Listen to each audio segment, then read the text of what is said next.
Est-ce que vous êtes au courant de ce qui se passe actuellement à Mayotte? On m'a envoyé la vidéo d'un jeune homme qui est totalement désemparé et c'est compréhensible. Il nous explique qu'ils n'ont plus d'eau. Ils n'arrivent plus à se nourrir correctement.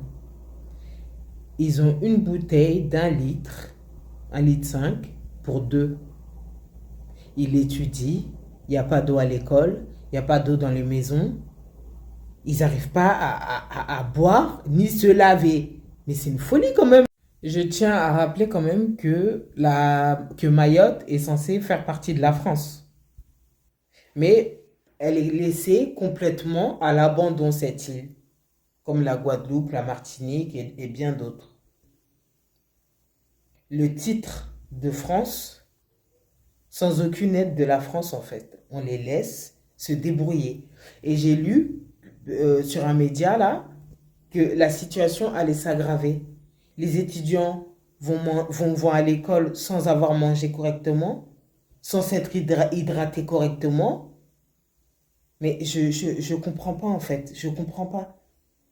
Il a fallu que ce gars il fasse une vidéo pour alerter, pour que nous, personne lambda, on puisse avoir connaissance de ça. Je n'ai pas entendu parler aux informations et pourtant tous les jours je regarde les infos.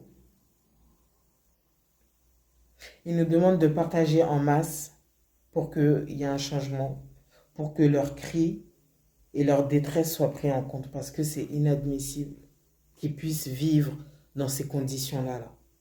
Comment tu vas étudier correctement si tu n'es même pas en capacité de le faire? Ça me dépasse. Le gars, il est en pleurs. Il est en pleurs, il dit qu'il ne peut pas se laver, il ne peut pas manger, il ne peut pas boire comme il veut. Et c'est pareil pour des milliers de Mahorais. J'espère que ça ira pour eux. Nous, on fait des vidéos pour sensibiliser, alerter, mais je ne sais pas si vraiment ça a un impact.